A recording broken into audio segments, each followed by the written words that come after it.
Okay, first off, we're going to be bringing out Margot Rose. So let's have a nice welcome for Margot. She plays Colleen in the episode. It's Margot Rose.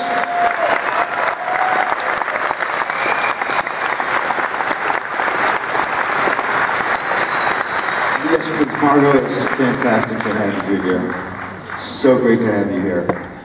Next up, the gentleman who wrote the story and actually co-wrote the teleplay. It's our own Morgan Gendel. We love Morgan. Come on out, Morgan. Currently executive producer on the 100, right? Doing a great job on 100 as well.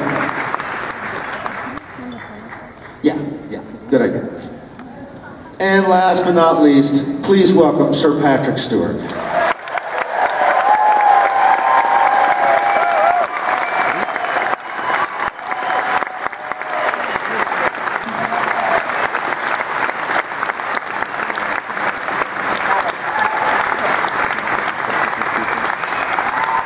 I thought about doing 2 couches, and then I thought it would be nice to just have everybody snuggled up together. Come on, let's hear it for them, ladies and gentlemen. There they are. The conspirators of the inner rights.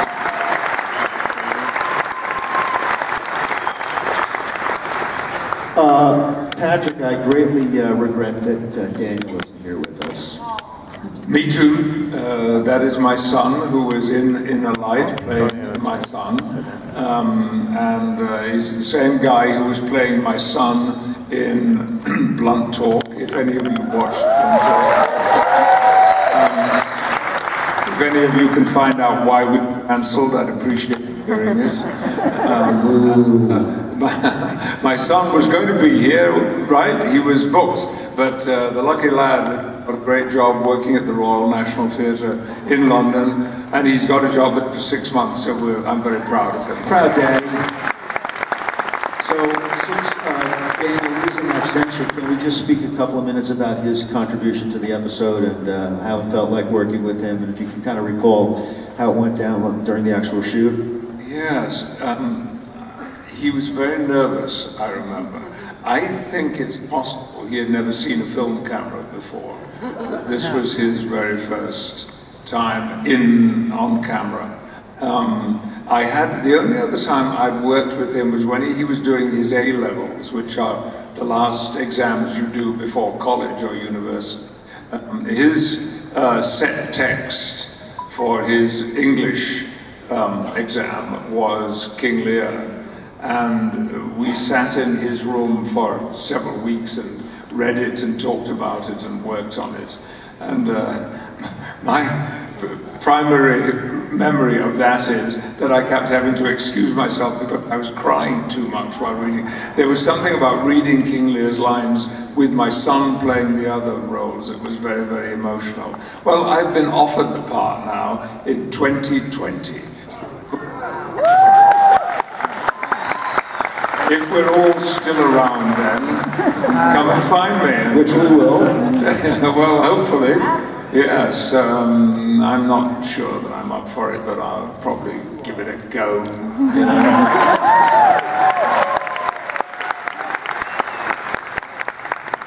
Anyway, Daniel is not here, but... Daniel is not here, but he's doing fine. He's remembered very fondly. I just remember how nervous he was about it all, and I was trying to reassure him and calm him down. And I still think, even to this day, he's not too pleased with the work that he did in that show, but it's fine, it's absolutely fine. And they'd been auditioning actors when I said to Rick Berman, look, I've got a son who's an actor who looks like me. I mean, why don't we just employ him instead of employing other people? And so we did, and it was, it's unreliable, like me. Hello. And we have worked together since then, not only on Blunt Talk, but he directed me the last time that I did Christmas Carol on stage. I got very insecure about what I was doing, and so I said, look, would you come in and just, I'm going to do a run-through just for you, and take some notes, and he did, and the notes were wonderful, so I said, well, listen, let's do a week's work, and we did a week's work on the production, just the two of us, which was a great experience. It's a nice thing when your son is in the same business as you, and you can share these things, which we do now significantly. He did a hysterical stint on Blunt Talk. He really was funny as hell. I agree. He was marvelous, and Fantastic. it was one of the things that I'm so many reasons why I'm bitterly disappointed that the show got cancelled after 2 seasons. But my primary concern now for that show, and certainly for Daniel, who's an English actor, Dolly Wells, who is a wonderful English actress who is in the show, the great Adrian Scarborough, who played Harry, my manservant, and also, oh, come on, Patrick, you can do this. You got so far, you can finish it off. Tristram Shapiro. How could you forget a name like Tristram Shapiro, who was our senior director on the series and also one of the executive producers? 4 English, and me, 5 English actors and a director. And yet the show has not even been seen anywhere in England. Nobody knows about it at all. And so I'm now trying to fight a battle, finding what I have to do to get the series bought and screened in the UK. Hopefully that'll be rectified. Hopefully. Okay, so Morgan, tell us the genesis of the story, the project, and how it came to Next Generation. Sure. The way it started was Joe Manosky, a writer on the show, got me an appointment to pitch to Michael Piller, the showrunner, and I said yes, because this was sort of my MO. I agreed to take the appointment without having any idea what I was going to pitch. So I thought this would be some motivation for me. So I was standing at my toddler daughter's window. She just got married a few months. Thank you. 3 months ago, thank you. Wow. So time has gone by. And I looked out and saw the Fuji blimp going by. Does anybody remember the Fuji blimp in Los Angeles? We still see it. Except they don't make film anymore. I don't know what they're... So this thing looked very futuristic to me, and I thought, what would that be in a couple hundred years? And I thought it would be some kind of advertising or communication satellite that beamed whole memories into people's minds. I invented fake news. That's what it was. I apologize. And then we sort of took it from there. I had to come in and pitch it 5 different times. It kept getting better each time. And it just grew in the telling and became more a very personal story for Captain Picard. And that's when we knew we had something. And just for some reason, any of you don't recall the basic concept behind it, a satellite, an alien probe of some sort, kind of zaps Captain Picard, and Picard goes into an ancestral memory of another life, which turns out to be a civilization in passing. And he lives a whole lifetime inside of this sort of dream while Picard himself is, in a coma, unconscious. And this probe has, in essence, related the oral and mental history of the society that is lost.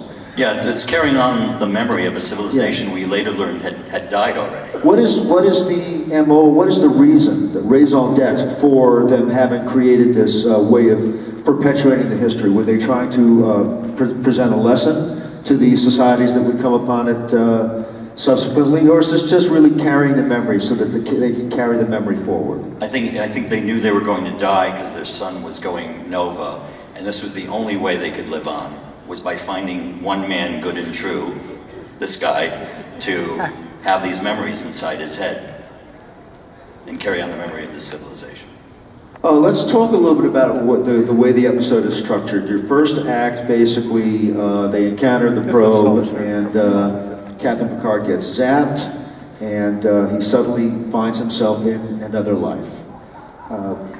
Patrick, when you were presented with this story and this concept, did you develop a strategy for becoming, you know, for Picard now entering into a new personality and first, you know, still being Picard's personality and slowly losing his essence of his personality as he eventually becomes absorbed into the personality of Kamen? Well, initially, I was simply Picard.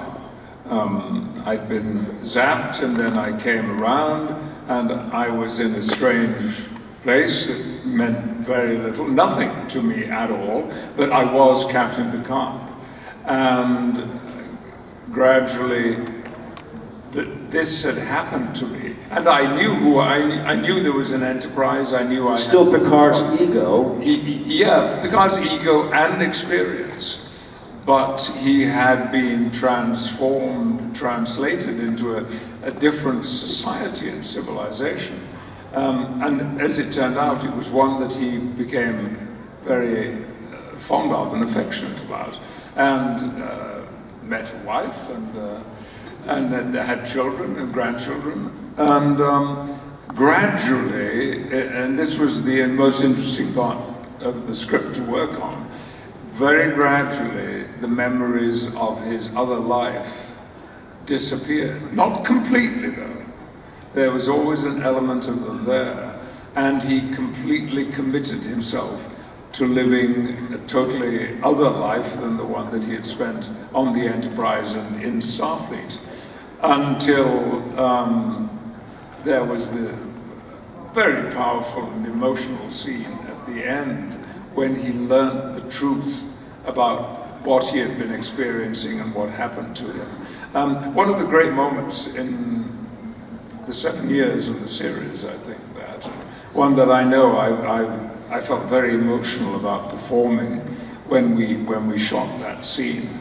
And the next thing we know is he's recovering and coming round on the bridge of the Enterprise, having been unconscious for something like 3 minutes, I think, but in fact lived this entire lifetime in another planet.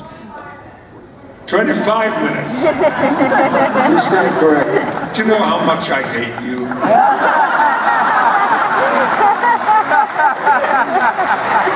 Couldn't you just let me say 3 minutes? Let it go at last. All right, 25 minutes it was. That's okay. Oh dear, I know so little about this show anyway. I do, I really do. You know, somebody asked me a question the other day and I said I wouldn't know a warp core breach if it got into bed with me. Well, now, of course, it's a drink here in Vegas. That's what the Warp Core Breach is really known as. Really? Drink, yeah. Is that so? A bubbling, cloudy drink. Ah! So. Are you serious? I am serious, right? We used to get it at Star Trek The Experience. Let's hear it for Star Trek The Experience. Go ahead. We used to run our shows at the Hilton, those of you who've been with us long enough. Margot, my dear, tell us how the role came to you. This is, I tell a lot of people this when they come up and talk to me, and it's, to me, it just adds to this feeling that I have that it was sort of this magical, otherworldly thing that brought me to this episode and this part, and that is that I had auditioned for Junie Lowry, who is the casting director. The master, Junie Lowry. I had auditioned for Star Trek for Junie almost maybe 6 times. Oh yes, over for other roles. For other roles, starting in maybe 1990. Actually, I know that it was as long ago as that, because before I came here, I grabbed some scripts. You know, oh, people love those. Oh, grab some scripts. And the ones I just have, and one of them was something I had auditioned for in 1990, First Contact. And I was asked, what part? The movie, First Contact, the movie. No, an episode, an episode called First Contact. An episode, the First Contact episode. Yeah, and no, just the episode. And I was just asked at the meet and greet, like, what part did you read for? I said, I don't know. You know, some part. But I auditioned and auditioned and auditioned, and when I finally got to this, clearly I just was never quite right for any of the other ones. And when I got to this, for whatever reasons, the best TV role I ever got to do, I booked the part. And to me, that's just like, whoa, you know, that's...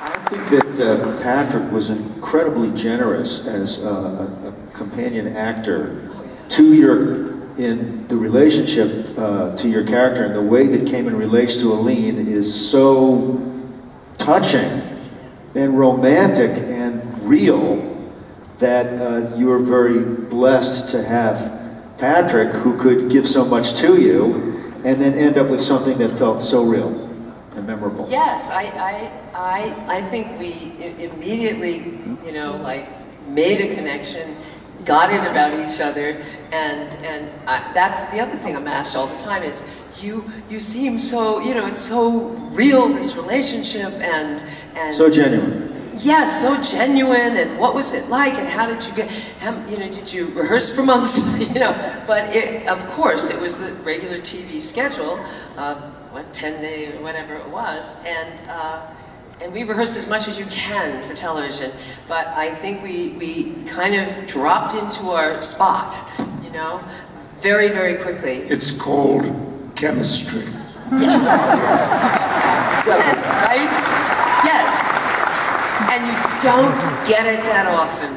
You know, I personally think it's a stroke of luck or fate or whatever to get it, and to get it in spades the way I felt it with this lovely gentleman. And that's from that everything could blossom.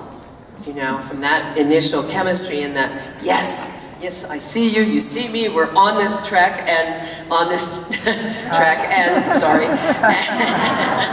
and here we go, you know, and trusted each other. And he's a wonderful actor.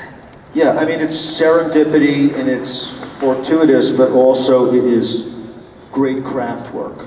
And that ultimately has to bring the thing home, and that's what you have in this episode, is tremendous acting craft, and that's what sells it ultimately.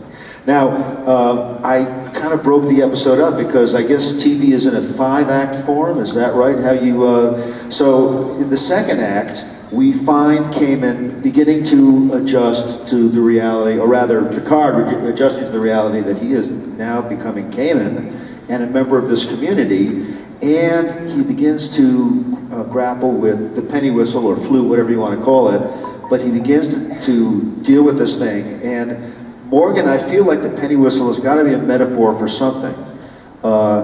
As Picard or Cayman slowly develops a mastery over the instrument, he also is becoming more organically assimilated into their society. And so the evolution on the flute seems to me to be a metaphor for... Well, it's for, as you said, he had to become a village everyman, transition from being this very commanding presence as a captain to being a guy who actually has time to just sit around and work on playing the flute, and his greatest successes end up being as a husband and father in this village. But the flute was, I came up with that actually less as a metaphor, as we had to have something to show the viewers that he was a changed person.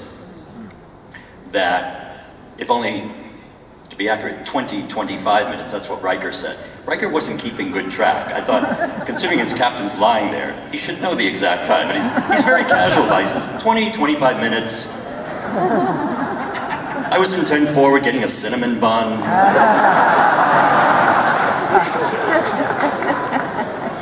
So he comes back after this short time, and we have to see that Picard is part Cayman now, permanently. When I've talked about this, you know, some people think, oh, it's like a dream, you wake up for a dream. But it wasn't a dream, you were changed, you had these memories forever. So when you think of how we're going to telegraph that to the audience, it had to be something that would be universal across different civilizations, and I think by process of elimination you end up with a flute for some reason. No, it's a wonderful device. How can you kind of describe the Catan civilization? It seems agricultural or agrarian. How would you describe that civilization? It was supposed to be a simple civilization. This is the beauty of television, how it works, how it really does take a village. So I'd already mentioned Joe Menosky, who was a writer on the show. You all know Darmok. Joe wrote Darmok. Joe is a friend of mine. And as I said, he's the one who got me in there originally. And Joe just had this one comment. He wasn't in the room very much when we were working in the writer's room, but he said, I think came in as an iron weaver. And nobody knew what the hell that meant. That, if you look during the episode, he's never at a loom, he's not weaving anything, there's no iron. But just by Joe Menosky saying iron weaver, it sort of connoted some kind of artisanal craft. And that's how we got into the whole thing of it being a very artisanal kind of civilization. It's amazing how these things work. So we get to the third act, and we begin to see he's taken a wife, and he has a child, and then he has another child, and we're beginning to feel the sense that Picard has really, in essence, become a family man on this planet. And so Patrick, at that point, if you can remember, sort of midway through the work, your attempts to push back Picard's personality and B. Kamen's personality. What was your process in kind of delivering that transformation? It was the most interesting aspect of the work. Already being a fully formed individual in one world, in one life. And then as the adjustments were made to a different way of living, which it wasn't as if there was a feeling, well, somebody will come and rescue him or something will happen. That wasn't going to happen. He had said goodbye to the previous life. And it was how to blend the new experiences and the new person that he was becoming with Jean-Luc. And how much of Jean-Luc could we hold over into scene after scene that would still be authentic to the man that he had been. Sometimes I hesitate to say potentially negative things when I'm talking to our fans like this, because it would seem mean-spirited. And I don't want you to misunderstand, as I said last night, those of you who were here, I don't want you to misunderstand where I and the others of us from Next Generation are coming from. But it was rare. I've got to be so careful what I say. It was quite rare to find an episode which challenged us as actors. We all had them at different times. Don't get me wrong, this wasn't an isolated incident. On the contrary, we had a great writer's room who were continually coming up with original things, but rarely for Picard. And so I was absolutely caught up in this world because it was giving me acting challenges that were not customary on Next Generation. And whenever that occurred, I always embraced them. That's why I enjoyed the holodeck so much, because you could play a fantasy life of being Dixon Hill or whoever. And so it was special to me for that reason, that I had to bring a slightly different process to bear on being Captain Picard in the Next Generation that I'd not had before. And it was a fascinating challenge, and one that I don't know if it was successful, but there were specific objectives that I was aiming for, which were becoming a new person, Kamen, while retaining elements of who I had been, Jean-Luc. No, it was wildly successful, and really the different acts helped to each give you a stepping stone into each further evolution of the character, which is why it works so well. Also the fact that there really isn't an antagonist per se. You're not flexing the same kind of muscles. And that's what's great about the episode. It's really more the challenge of, you know, accepting your new life and personality and the evolution and transformation of that character. But there is an antagonistic force, not a person, but an antagonistic force working against you, which is that the planet is slowly dying. And even before you realize it, Geordi LaForge, who cleverly is able to trace back the origin of this probe, traces it back to a star system which is dead. And already it's kind of a foreboding feeling, wait a second, this thing comes from a place where there's no life. So the third act has already kind of foreshadowed kind of what's going to happen. So then Morgan, I mean, was it kind of you that was responsible for coming in with the idea for the breaks and the punctuation of the 5 acts? You know, I think, how does that get set? I think that's where it gets very collaborative, because I had already spent, as I said, 5 months honing this pitch, getting it right, and then working with the writers on staff. I was a freelance writer, working with the writers on staff and sharpening it and coming up with a story, which then I go off and write up the story in prose form, and we get some notes, and then I write the script. I think at some point I don't know if we talked about specific act breaks, but we made a key decision that I think affected the whole script, which was how we were going to show the passage of time. So here's the bad way to do it, which we didn't do.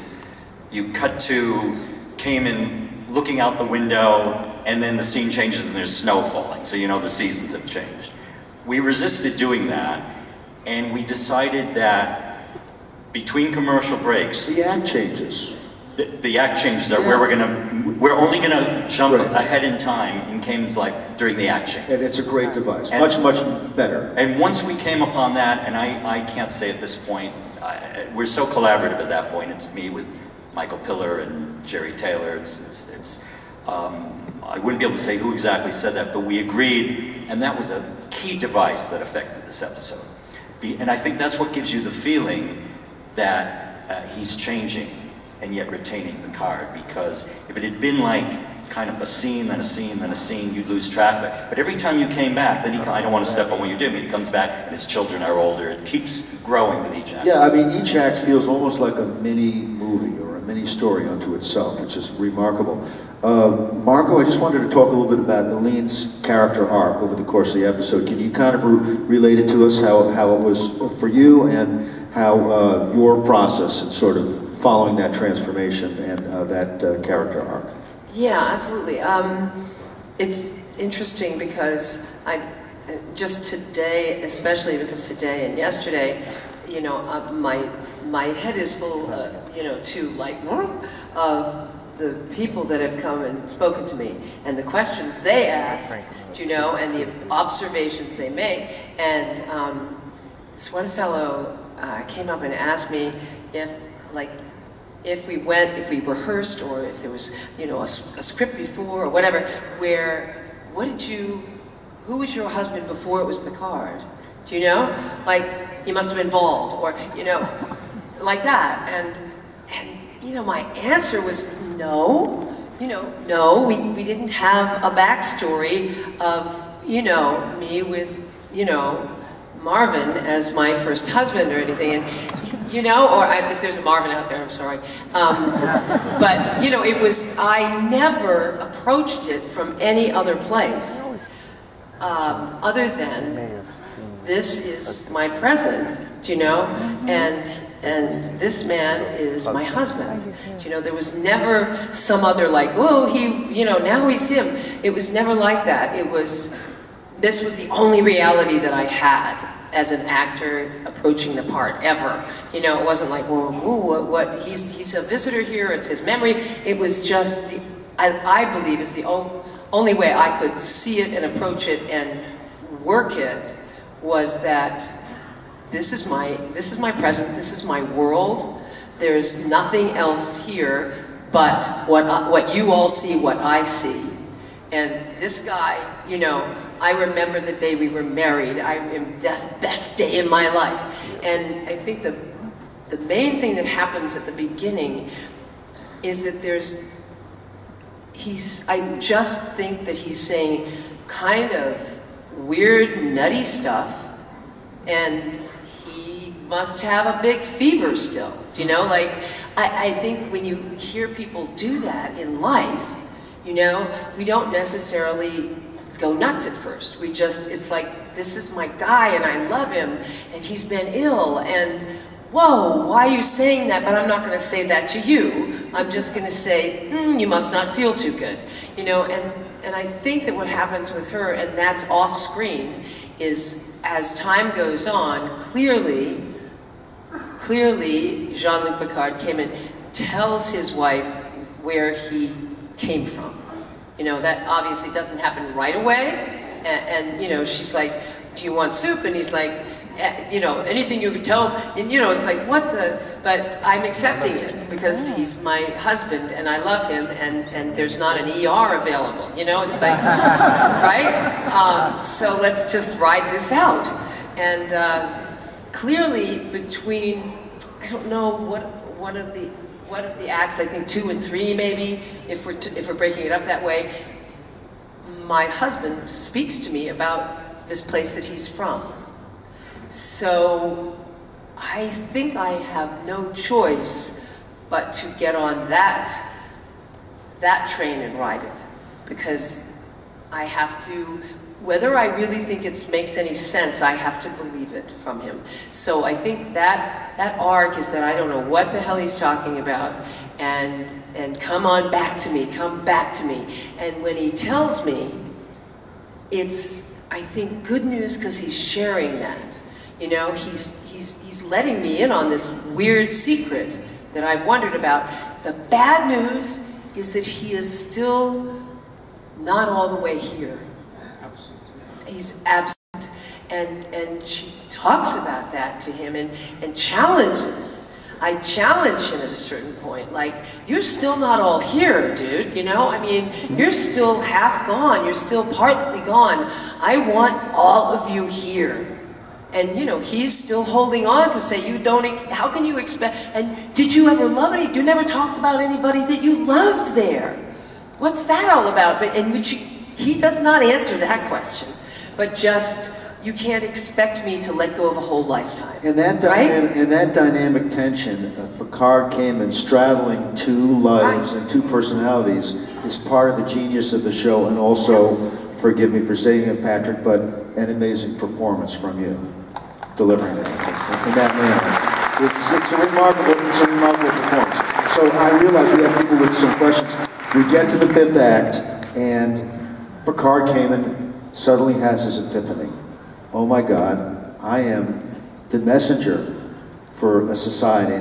How did you approach that final revelation and this transformative moment for Picard Kamen?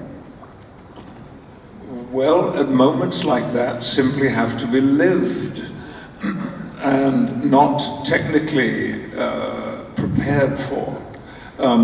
We have something in our profession called sense memory, and I was taught the different aspects of sense memory when I was at drama school. You know what I'm talking about.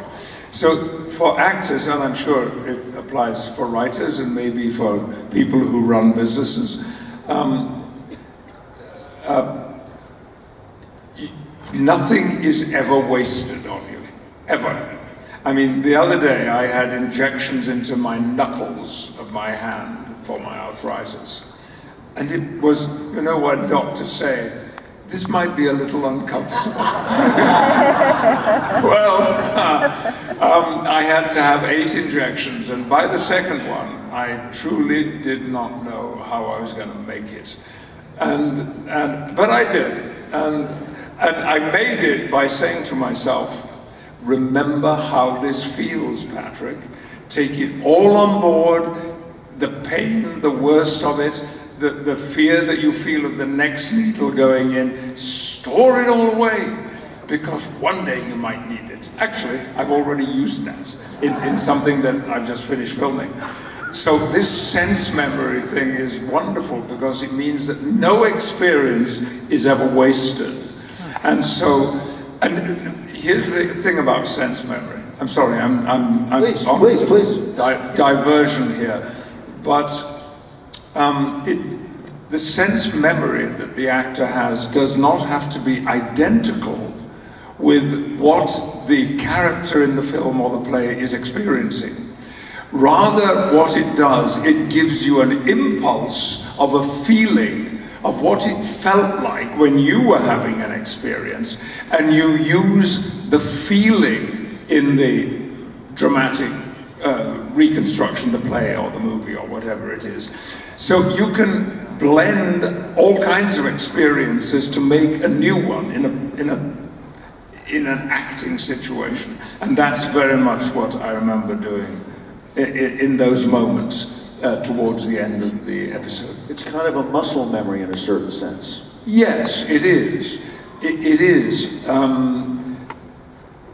You know, we all have different ways of doing this, but I have certain triggers that I can pull for certain emotions, and they act and work instantly. If I am emotional and moved and tearful, I have one trigger I pull and I'm right there with the emotions filling my body and my mind. And it's valuable to actors to be able to have these assets that you can draw on from time to time. And they're not all just to do with unhappiness, sometimes they're to do with happiness. And it's one of the most interesting aspects of what we do, and it doesn't actually get talked about that much. Nobody's ever asked me to do inside the actor's studio, so I've never had a choice. But I'm prepped for it, yes, indeed.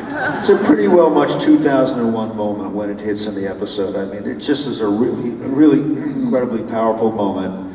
And what you've done is all three of you have helped create, you know, a timeless classic, really the best of what Next Generation could be and was. And really, we all want to salute you for that amazing job. Well, thank you.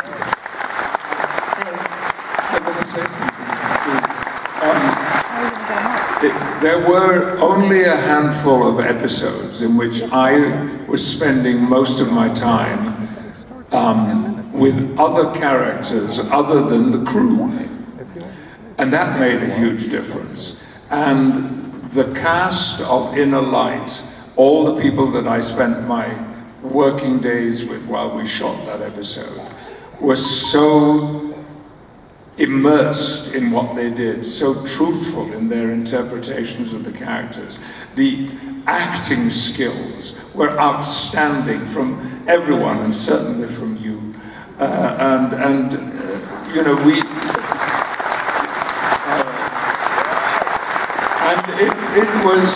it was invigorating to be having that experience. Captain's Holiday was another one that happened a little bit like that too.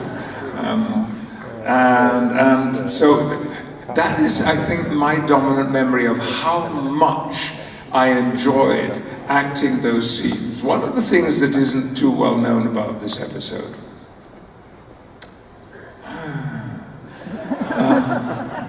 is that the director of this episode had never directed anything before. And he was very insecure. He's a terrific man, great at what he actually did, his other job. But at lunchtime on our first day, the director of photography took me aside and said, "We have a problem. Here's what I propose. I think we're going to have to run this episode pretty much ourselves. So here's what I suggest. I will direct the cameras, you direct the actors." Oh, a difficult situation to be in. But I found myself in the company of actors whom I could express myself freely to and talk about the work that we were doing.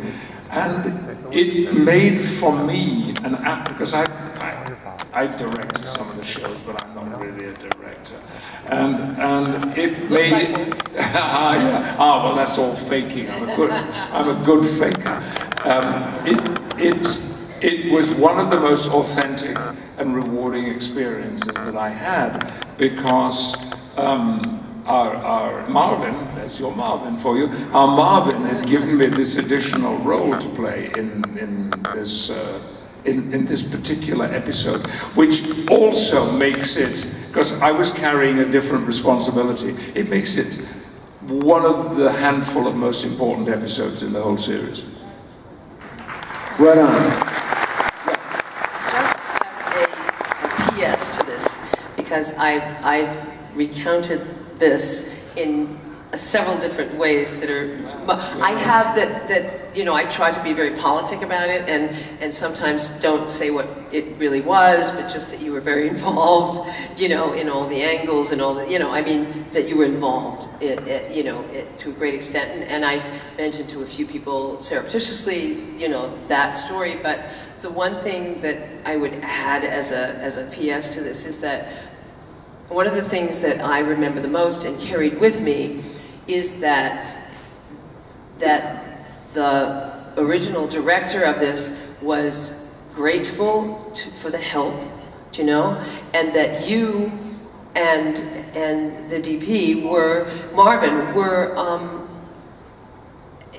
given an awkward situation, I mean, that obviously we knew about, that you were so gracious, and there was no pushing aside or hostility or resentment. It was just like, okay, we need to help. It was collaboration. Yes, and we have to help this out, and this engine's got to move, and you did it in a lovely, as I said, kind and gracious way, and that always impressed me. You see why I liked working with her. So. Did you mail the check? We're going to take your audience questions, but I will say, since it always starts with the words on the page, Morgan, great job. Well,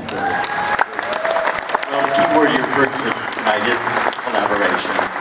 And it's on both in front of and behind the camera, and it's really crucial. An amazing collaboration, yes, as you well know, my friend. Okay, we're going to take it out to the audience. Can we get any lights on people in the audience? I don't know if we can, but we'll start over there on the left. People get lights on our question, people, if we can. Thank you. Sir Patrick Stewart, 2 years ago, I was truly touched by your openness and willingness to share about elements of your childhood and your work around domestic violence.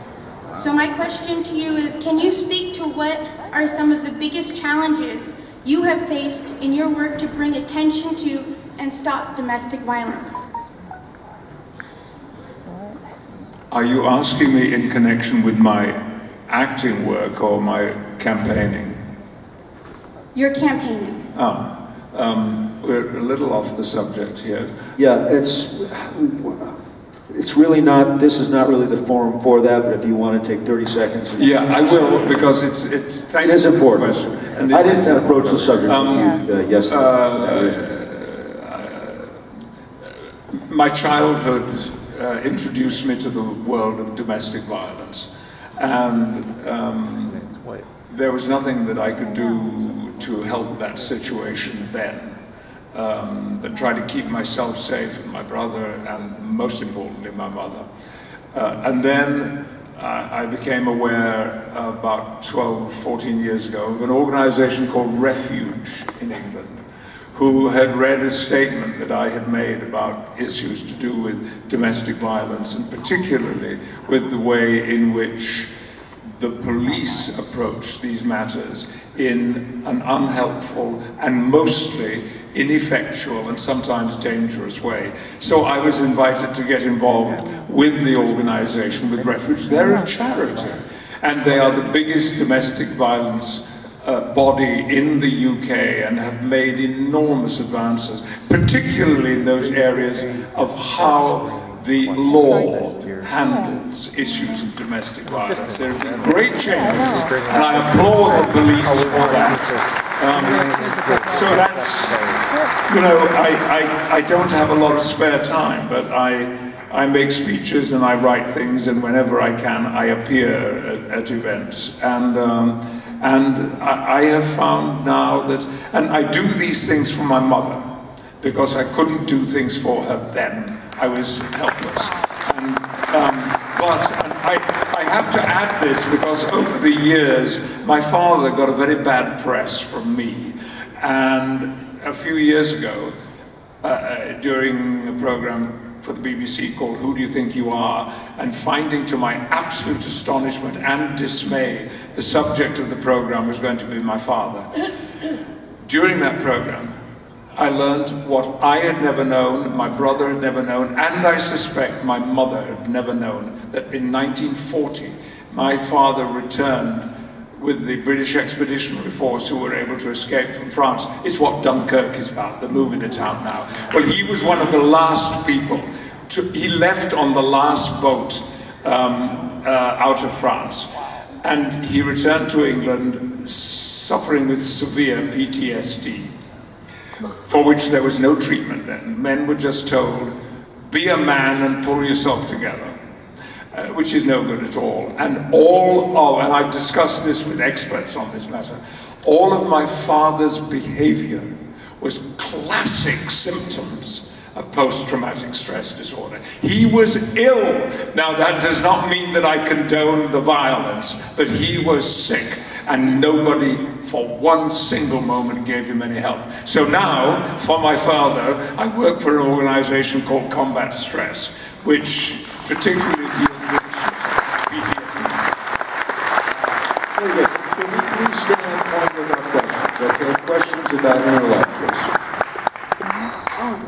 Well, Mr. Stewart, what methods do you use in Inner White and other episodes in acting when you feel like you can't do it anymore? What triggers do you use to motivate yourself when you have no more energy, you're completely exhausted? And thank you for explaining all that you had on your perspective of acting. Thank you.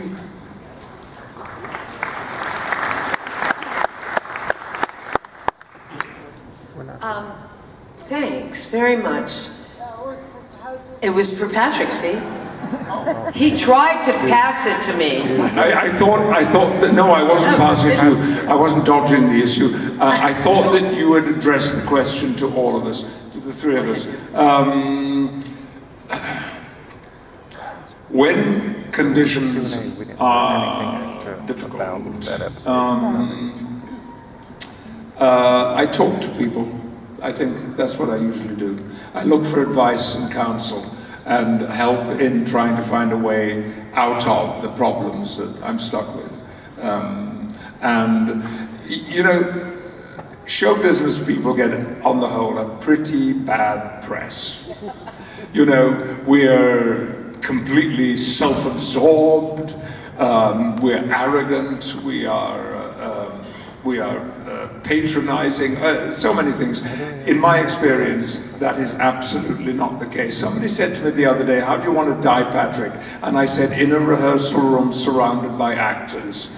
And they are the most generous, the most giving people, the most concerned when somebody is in trouble or has a problem. And I have a couple of close dear friends who are actors, and I will go to them and ask them, what do I do? What would you do in this situation? I recommend that as an approach to difficulties. All right, we're going to have time for one or two more questions. Morgan, I think you have something for... No, they did that already. Oh, okay. And there was something from the Roddenberry.com. You know about this? The Roddenberrys created a gorgeous... Roddenberry Group has created a Catan Pro pendant, which they want to present to, I believe, Patrick or you, Margot. I'm not sure, but... Oh, then that's yours, dear. Don't take my... And it's amazing. I mean, the Roddenberry Group, they're always coming up with these gorgeous items, and this is this gorgeous Catan Pro pendant. Why don't you hold it up? Maybe people can see it on the camera. I don't know. Just gorgeous. Adam, can I make a comment about this Yeah. probe? Because one of the things that was so exciting for me, I'm writing, I'm putting the words down, and then this whole crew is going to make the episode. I had written that I wanted there to be a way that Picard, when he's first on this other planet, recognizes something that ties it back to what he had seen on the Enterprise. So I wrote that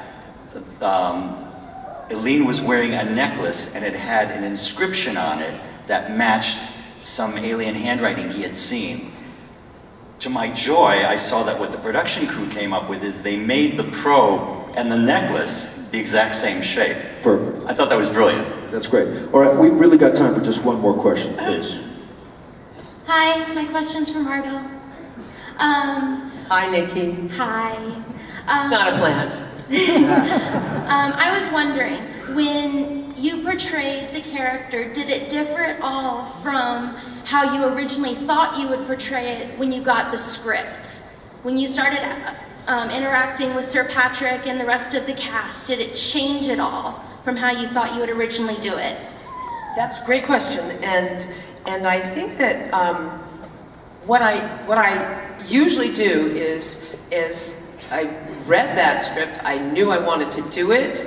I think I probably had an element of what I ended up doing in my audition, which was some sort of something intrinsic to what they wanted for Eileen, and some manner, and something about my whole persona.